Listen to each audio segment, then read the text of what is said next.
persist. The primary need right now is food and water, the things that people need to sustain life. In the aftermath of the winter storm, we're seeing thousands in need of just the bare necessities. Plus, while most of us have power again, some aren't so lucky and have been waiting a week for the lights to turn back on. A cold front moves through central Texas tonight, gives us a small chance for showers mainly east of Austin, but even behind the front, most locations above freezing tomorrow morning. In the afternoon, warms up nicely.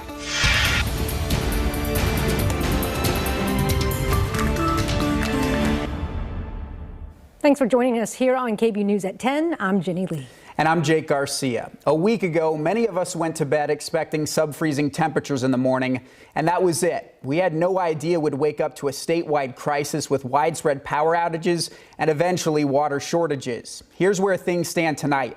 Right now, about 19,000 Texans are dealing with power outages compared to the millions we saw without power a few days ago. Austin still under a boil water notice, but other cities aren't anymore. We've got a list of the current boil notices on KVUE.com. And from the local to the state level, leaders are trying to get more resources to our state to help with the aftermath of the storm. Governor Greg Abbott says he wants to make sure a crisis like this never happens again. Today, he said we're making progress on power outages, and he expects electricity to be restored in every home tonight or early tomorrow. An aircraft carrying millions of bottles of water landed in San Antonio earlier this afternoon. The governor says more than 3 million bottles of water have now been delivered so far. He also said the state is issuing a moratorium on disconnecting customers' power if they can't make payment. And he says preventing another disaster like this is going to be a priority for lawmakers. First, to be clear, we will not end this session until the state of Texas is, and all of its power generation capabilities, is fully winterized, so we never go through this again. With regard to how it's going to be funded, every possibility is on the table. We will consider whatever options. We need to figure out the strategy first. Should be working with you. State leaders also said 90,000 Texans have registered with FEMA. The governor is urging those who do not have insurance to apply for FEMA assistance. Austin is still under a boil water notice for a 5th straight night, and here's why. Tonight, Austin Water had about 90 million gallons in storage. They want to get that number up to 100 million gallons because that's what it takes to have enough pressure system-wide. So that means everyone needs to keep conserving. Austin Water says our boil notice is going to stay in place until they can do enough sampling to make sure it's safe to drink. They started sampling some areas today, and test results will come back in 24 hours. Austin Water divides the city up into the zones you see on your screen right here. They say they'll lift the boil notices zone by zone as they get test results back. This map shows some northwest and southwest parts of the city have water outages, while the rest of Austin just has low pressure. Meantime, the city opened 10 emergency water distribution sites today to get much needed clean water to the community. At the ACC Pinnacle location, the line flowed into the street. And at Lakeline Station, it was a similar sight. Each vehicle received 1 case of water. Many in those lines didn't have running water at their homes. One woman says being in the middle of a water crisis and the pandemic is hard. There's a little bit of, you get into this depression. It's like, oh my God, when is this going to be over? And then I get lifted. And so I'm just staying positive. Now, according to the city, the 10 distribution sites will reopen again tomorrow at 9 a.m. The locations are on your screen. You can also find them on our website at KVUE.com. Several Austin City Council members are calling on City Manager Spencer Cronk to launch a citywide food distribution effort. We talked to Mayor Pro Tem Natasha Harper Madison about that request. She said there's a huge need for this in the community. It would be great for folks to get everything that they need, and that would include both. So it's sort of heat and eat, ready to go food, but then people are going to need to be able to sustain themselves for, several days to come.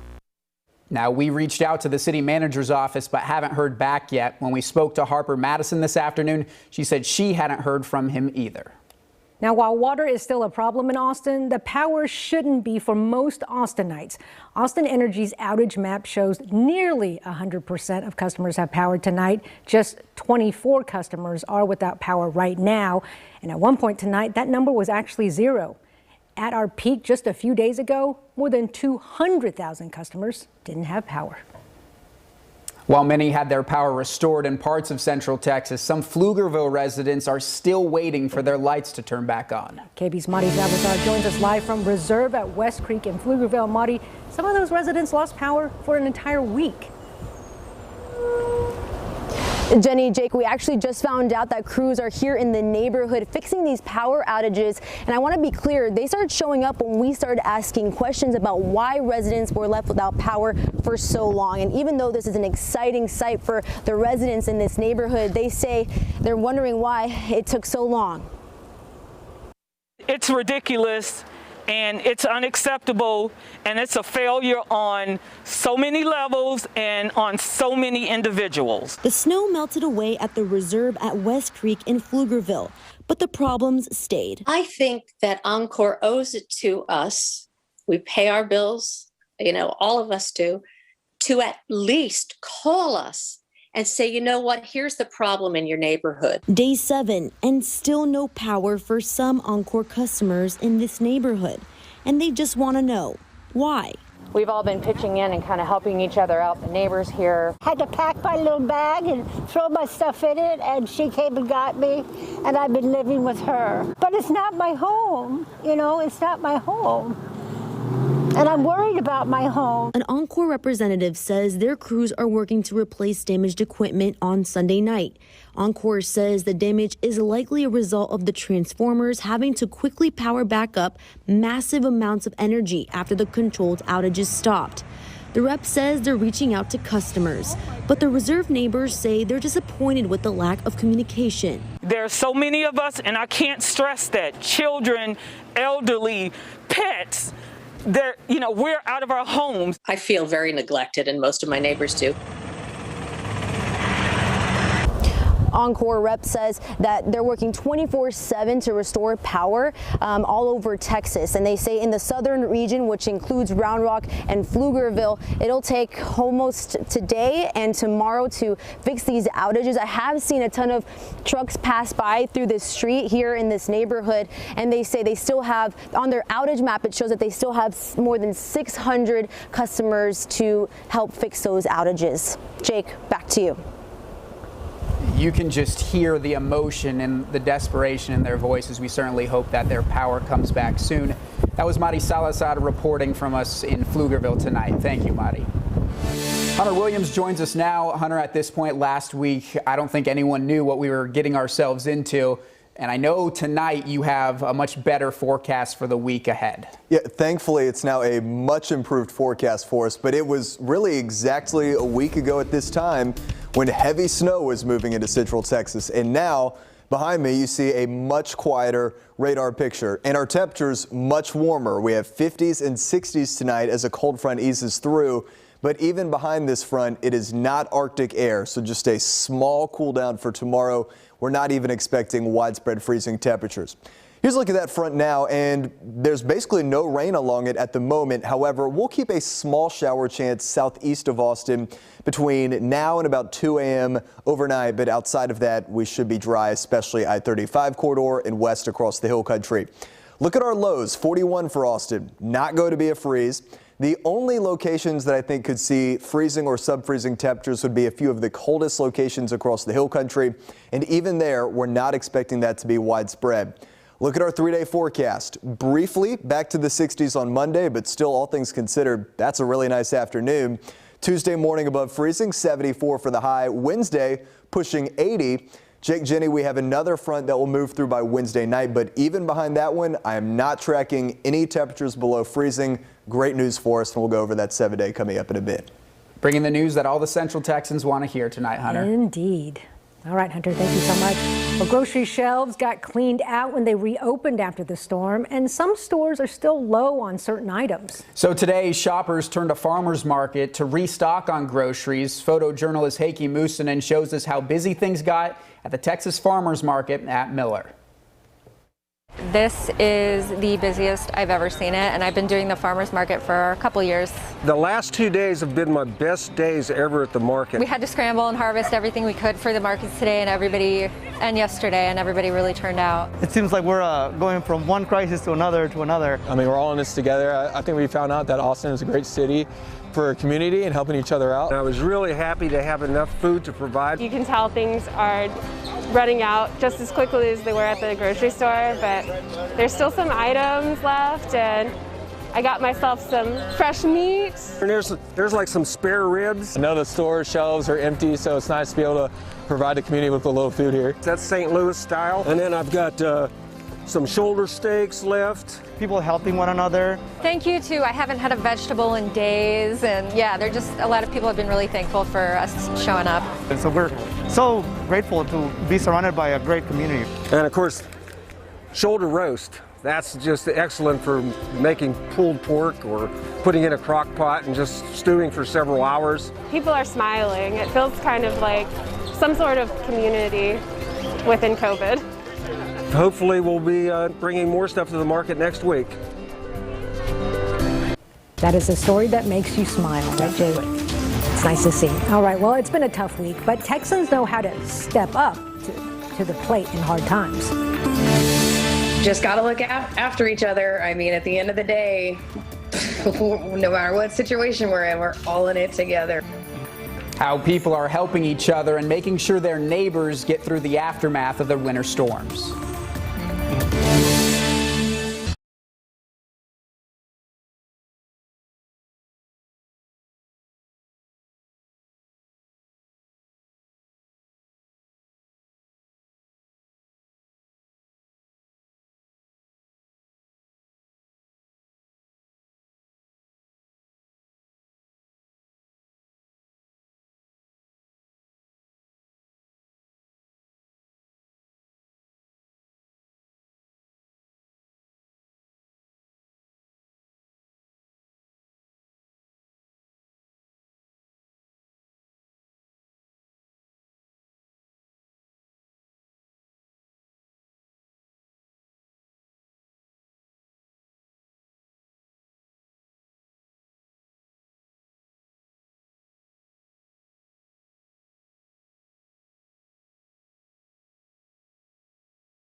Many of you are sharing stories on social media right now of neighbors helping each other.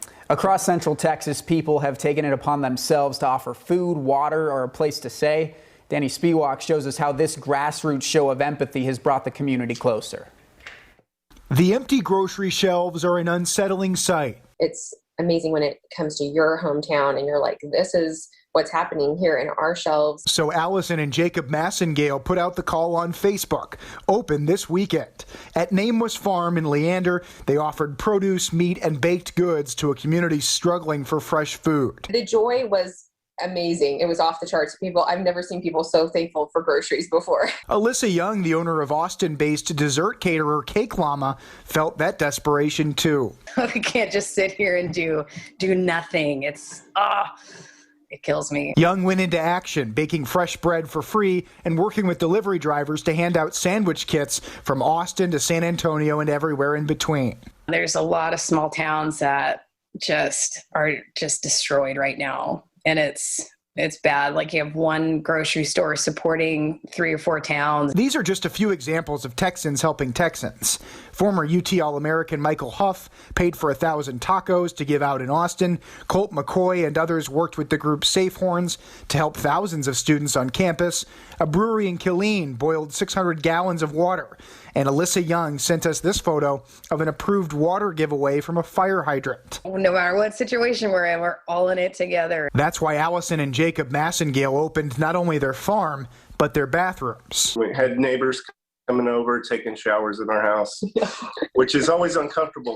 Can I come shower at your house?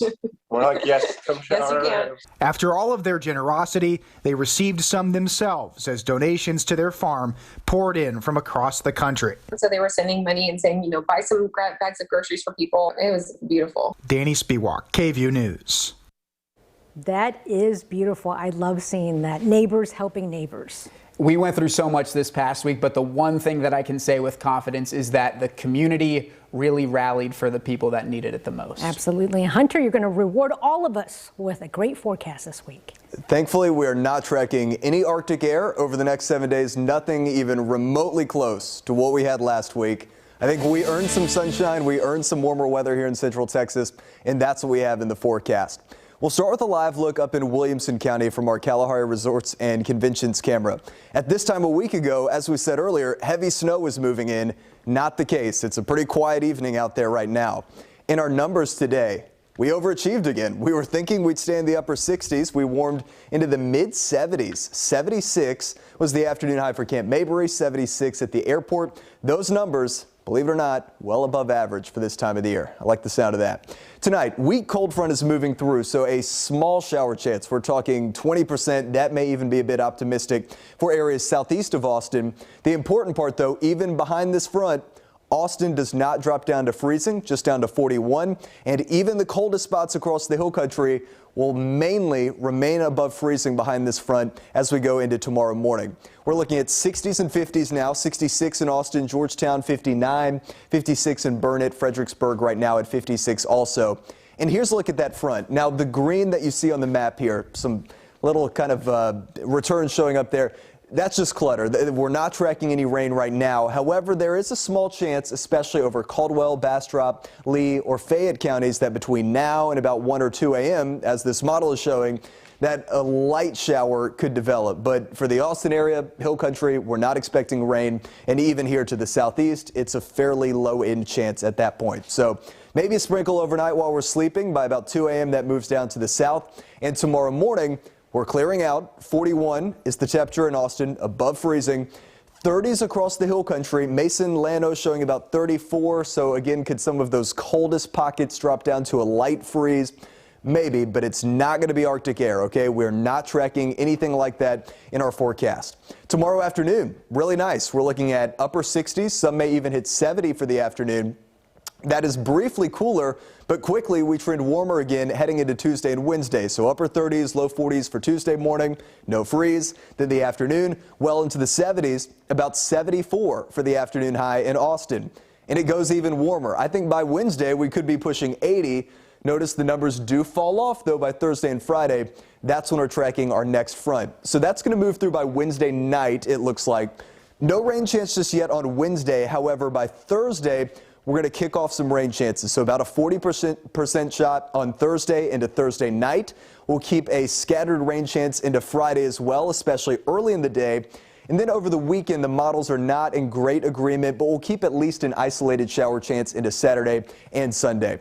As you can see on these totals, nothing overly impressive for now. Highest numbers to the east, over 1/4 of an inch. We're looking at about 1/10 of an inch to 1/4 of an inch along the I-35 corridor. Here's our allergy count. We had trees in the medium today, mold and cedar both in the low. You can always find that on our KVUE app and in the Austin American-Statesman. So here's our 7-day forecast. Again, a couple of fronts that we're tracking, but nothing major, no signs of Arctic air. Even those morning temperatures, we have some 40s, a couple chilly mornings, but Jake and Jenny, no freezing temperatures are expected, and I think that's 77 on Wednesday. The 76 felt good today, but the 77, some near 80 on Wednesday, that is just what we needed here in Central Texas.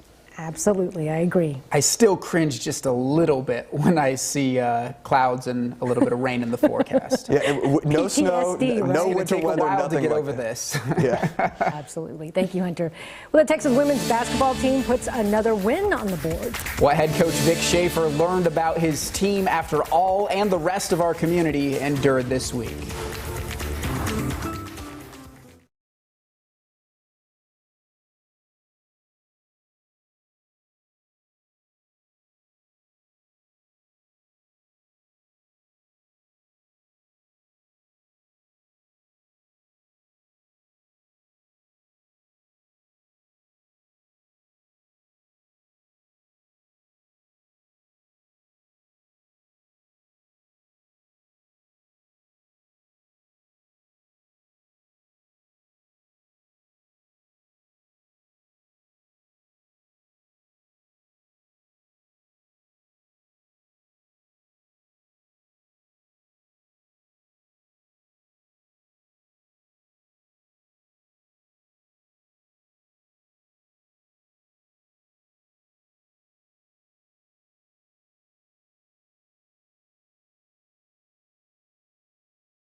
See in times like these. So let's jump right into it. Texas women's basketball back on the court after their last game was postponed because of the winter storm. They're hosting Kansas State and they're excited to be back in action. The Longhorns off to a slow start, down 21-16. Charlie Collier coming up clutch to help Texas play catch-up. The state ball, Ashley Chevalier scoops it up, takes it down the court, and the Longhorns only down by 1 now. We're now all tied up, 29-29. Collier with the three gives Texas the lead, and the Longhorns are now ready to take off. Celeste Taylor adding 2 more. Texas now 3 for 3. The Longhorns, once they found their groove, kept it and won this one. Final score 59-48. Head coach Vic Schaefer afterwards saying how proud he is of his players and staff for getting the win after what our community endured this past week. I'm proud of them, man. Hey, it's hard to do what these kids are doing, y'all. I'm just telling you, it's really a challenge. So, my staff's gone through a lot too, from, either power, water, both, no food, can't find any grocery. I mean, it's a lot. Opening day for Texas softball in the Scrapyard Blizzard Challenge hosted in Conroe, Texas. The Longhorns' first matchup was against Wichita State. They crushed it in 5 innings, shutting them out 8-0. They then played North Texas, a doubleheader on opening day, and only allowed 1 run. Longhorns win this one too. Final score 5-1, starting the season undefeated with a sweep. Now the Longhorns head back to Austin, where they'll host the Lone Star State Invitational starting on Friday. All right, thanks so much, Emily. Well, as we get through the aftermath from the weather this past week, some of the focus will shift back to the pandemic. Yeah, the plan to make up for lost time. KVUE's Pay It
Welcome back to KVUE News at 10. The United States approached a sad milestone today. Our country has seen nearly 500,000 COVID-related deaths. But it's not all broken hope. There are positive things happening. COVID-19 hospitalizations and cases have been going down. FedEx and UPS are working overtime to ramp up vaccine deliveries. Severe winter weather halted those deliveries. Dr. Anthony Fauci says if we continue vaccinating people at a steady rate, we may see some sense of normalcy by Christmas. It may or may not be precisely the way it was in November of 2019, but it'll be much, much better than what we're doing right now. Democrats are also pushing to pass the nearly $2 trillion COVID-19 relief package before unemployment benefits for millions expire on March 14th. And the winter storm caused a setback for COVID-19 vaccine distribution, but state leaders say they're hoping to get back on track soon. The federal government is sending almost 600,000 first doses of the vaccine to Texas this week. The more than 400,000 doses that were supposed to be delivered last week are still on their way. So far, more than 3 million Texans have had at least one dose of the vaccine. Austin Public Health's COVID-19 testing and vaccinations are underway again. An estimated 3,300 patients had vaccine appointments canceled starting on February 13th. If you are one of these people, keep checking your phone and emails for updates. Staff are working to get everyone's appointments rescheduled. Austin Public Health still has about 7,000 first doses and 7,500 second doses that they got from the state before the storm hit.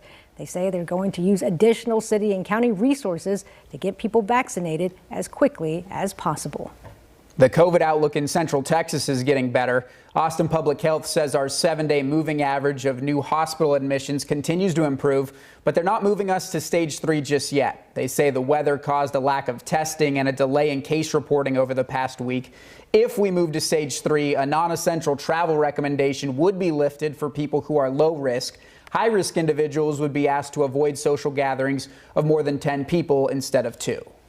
The president could soon make a trip to Texas to see what we're dealing with after the winter storms. Plus, what you need to do to prevent even more damage if you're dealing with broken pipes in your home. We were in need of a warm-up, and we got that this weekend. 70s for afternoon highs today. 76 was the afternoon high for Austin. We had low to mid 70s even across the hill country. A weak cold front moving through tonight, but look at these lows. Still, they're just about all above freezing, and we'll continue the warming trend by Tuesday and Wednesday. We'll go over your full forecast coming up next.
Thanks for staying up late with us. I'm Jake Garcia. And I'm Ginny Lee. Well, Governor Greg Abbott and lawmakers from both parties are calling for an investigation of ERCOT. That's the group that oversees the electric grid here in Texas.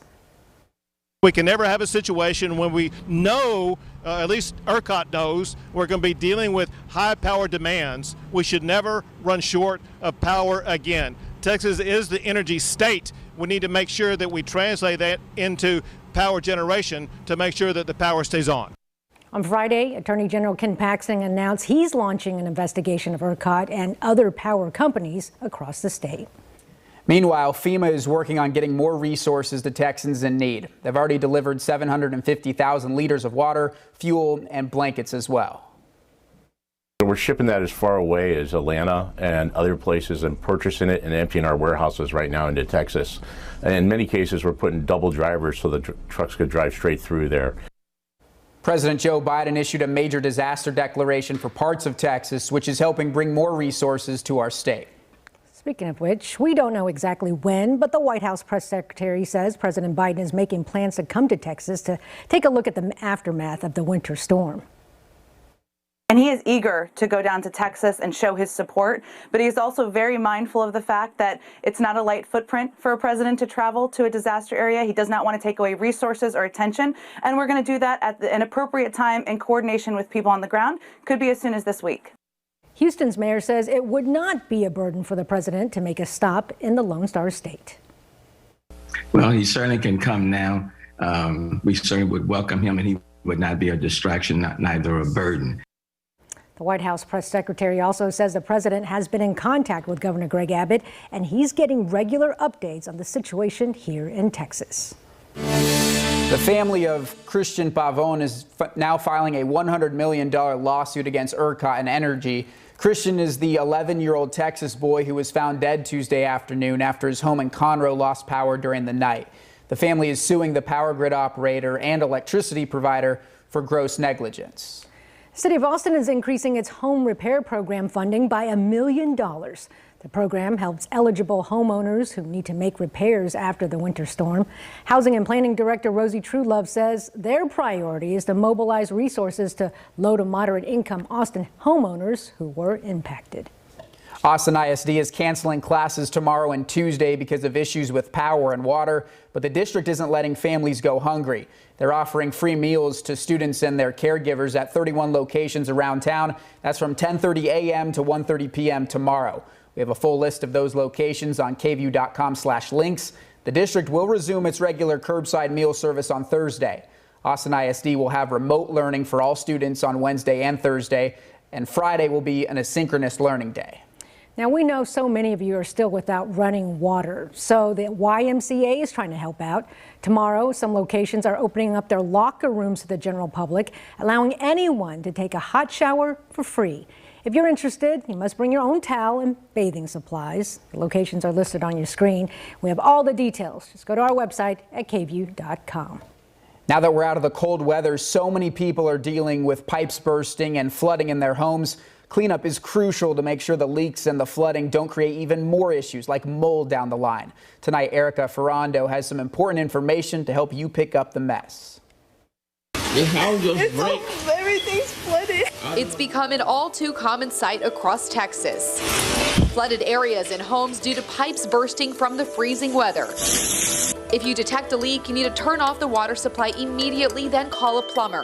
According to the Insurance Council of Texas, most home insurance policies cover unexpected burst pipes and the resultant water damage.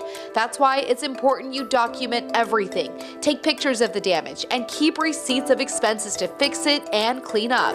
Cleanup, that could be a big project, and it is a crucial one. Mold can start growing in just one day, so you don't want to let water sit. Here's how to prevent mold according to the Texas Department of Insurance. Once you've stopped the water flow, dry the area immediately. Move wet items to a dry room or an area with fresh air. Pull up wet carpets, padding, and rugs. You can use towels and a mop to dry the floor, or for more serious leaks, rent or buy a wet dry shop vacuum from your local hardware store to get all the water up. Now that the sun's starting to come back out, you may want to open doors and windows to bring in fresh, dry air and put a few fans around that wet area. Finally, if you can't dry the area yourself, call a professional water restoration company.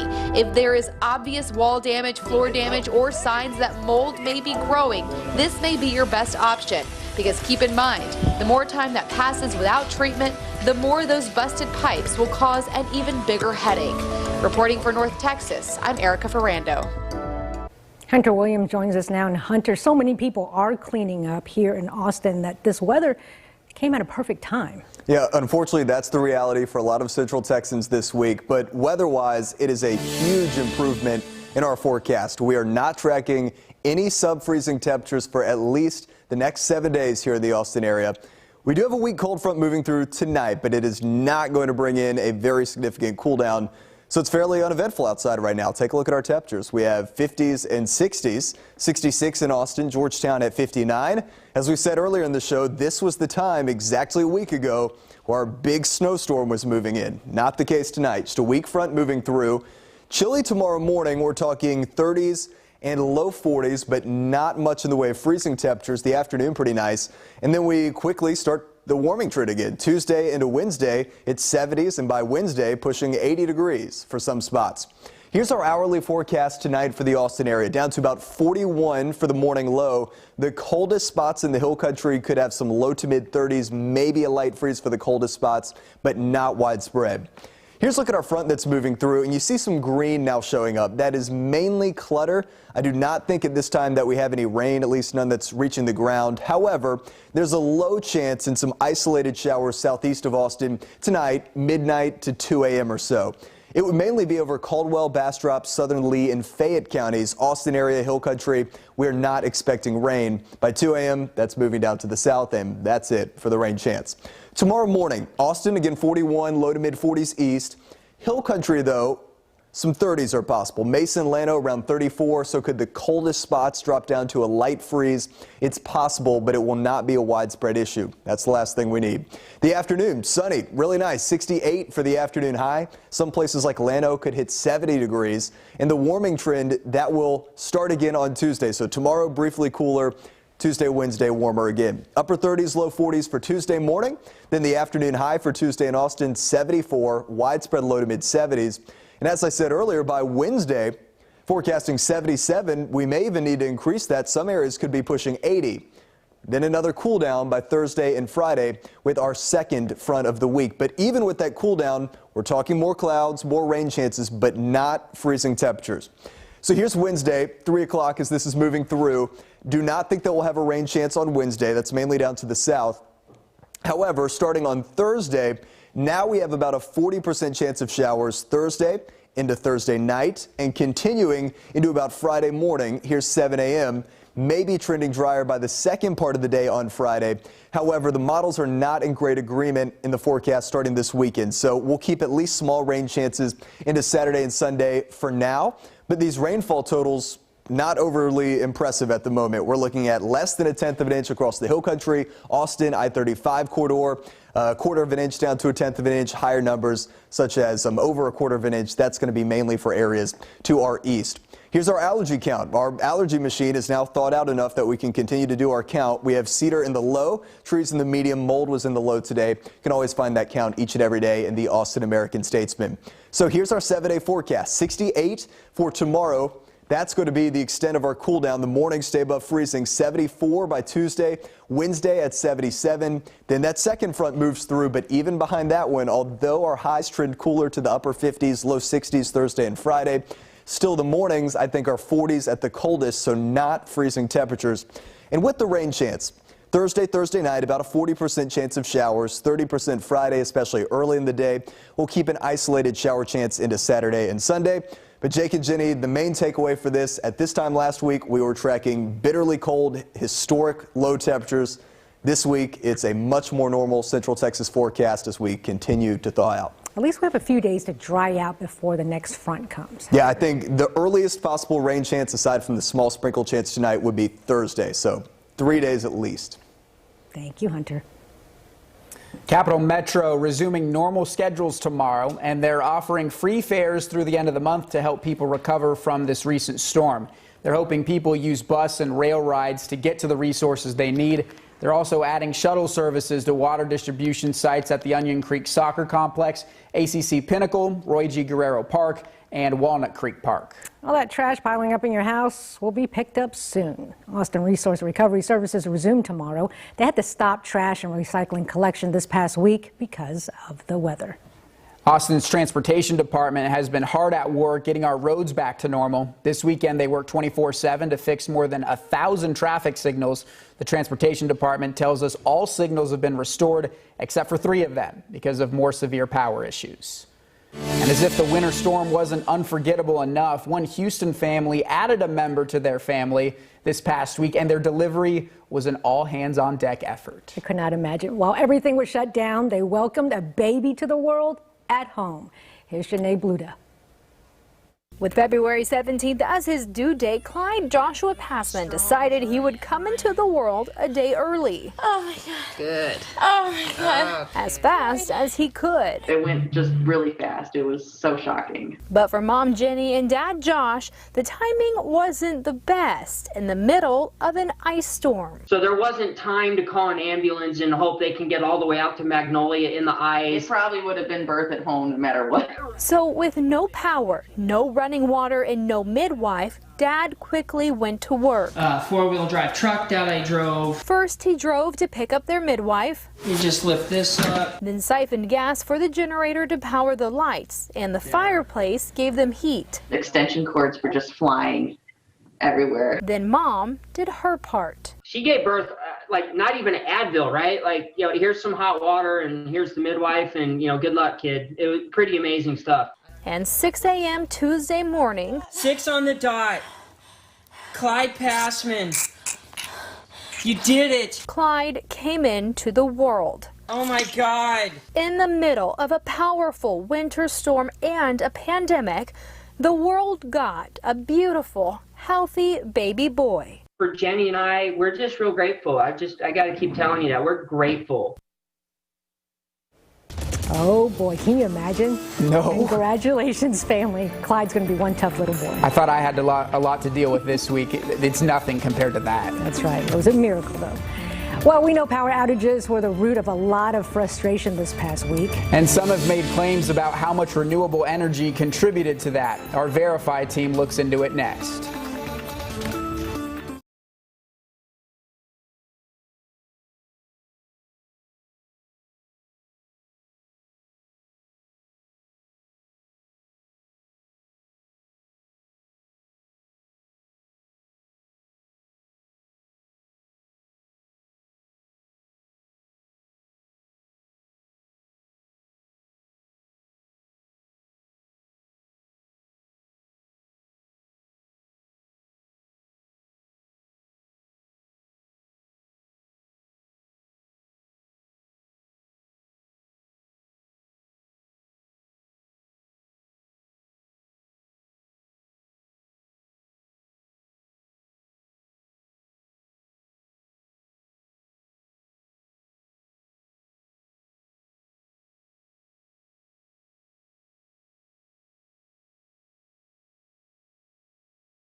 Governor Greg Abbott says solar and wind energy greatly contributed to the power crisis in Texas. But is that true? Reporter Erica Proffer is here to verify. Governor Greg Abbott told Fox News this shows how the Green New Deal would be a deadly deal for the United States of America. And he said put Texas in a situation where it was lacking power in a statewide basis. Part of the Green New Deal is a global effort to lower carbon emissions through using renewable energy like solar and wind. So let's verify. Are wind and solar units to blame for the power crisis? To see how solar and wind impacted the power crisis in Texas, we pulled information from Jesse Jenkins. He's an industry expert and professor from Princeton who focuses on electricity. We got info from the Electric Reliability Council of Texas, ERCOT. They're in control of the power grid. And the governor himself. We looked at what he said on social media. Jenkins said on Twitter, many generators of power remained offline as freeze-offs plus fuel shortages in gas pipelines forced large numbers of natural gas plants offline.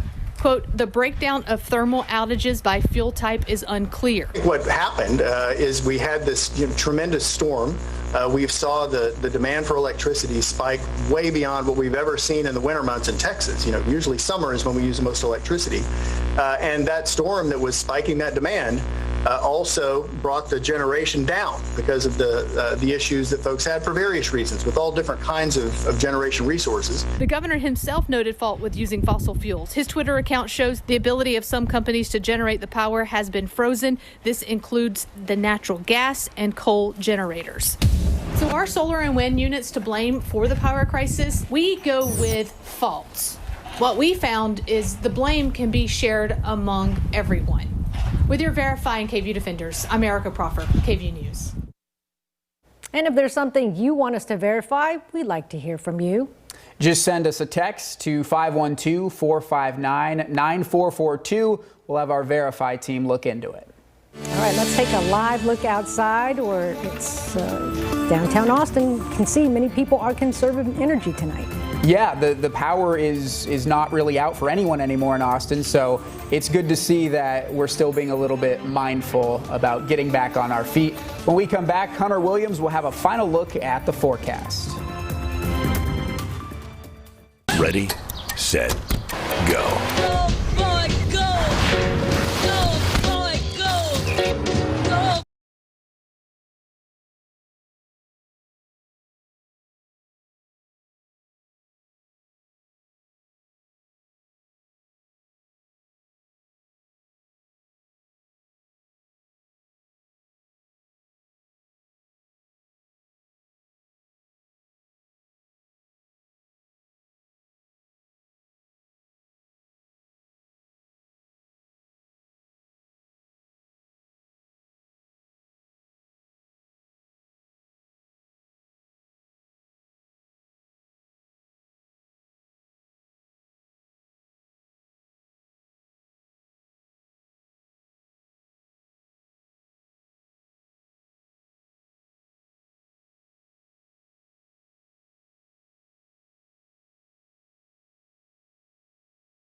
you guys, but if someone in the audience finds someone on one of those apps, it's perfect weather to take them out for like a lunch date, right, Hunter? Yeah, thankfully our forecast is so much nicer, and we earned the sunshine, we earned the warmer weather here in Central Texas after what we've had recently.